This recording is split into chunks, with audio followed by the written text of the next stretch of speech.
তো যদি আজকে জেলার বিভাগের একটা এত সুন্দর প্রোগ্রাম, আমি ছোট হয়ে আপনাদেরকে একটা জিনিস রিকোয়েস্ট করব যে যারা যোগ্য ক্রিকেট বোর্ডকে রিপ্রেজেন্ট করার জন্য, বা ওটা জেলা থেকে হোক বিভাগ থেকে হোক, যাদের বেসিক ক্রিকেটিং আইডিয়াস আছে, যাদের একটা স্বপ্ন আছে যে আমি বাংলাদেশ ক্রিকেটকে এই জায়গায় নিয়ে যেতে চাই, আমি এটাই রিকোয়েস্ট করব যে তাদেরকেই সিলেক্ট করা হোক। বিকজ অতীতে আমরা অনেকবারই দেখেছি যে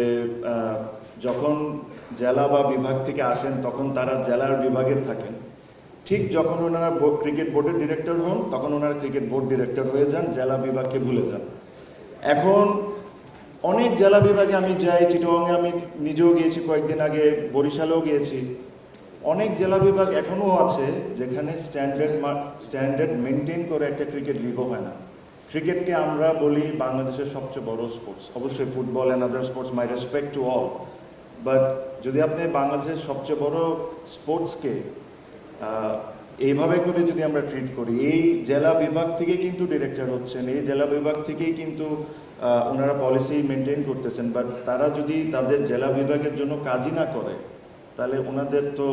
আমার মনে হয় কোনো প্রয়োজন নেই ওই ধরনের লোকরে ক্রিকেট বোর্ডে আসা।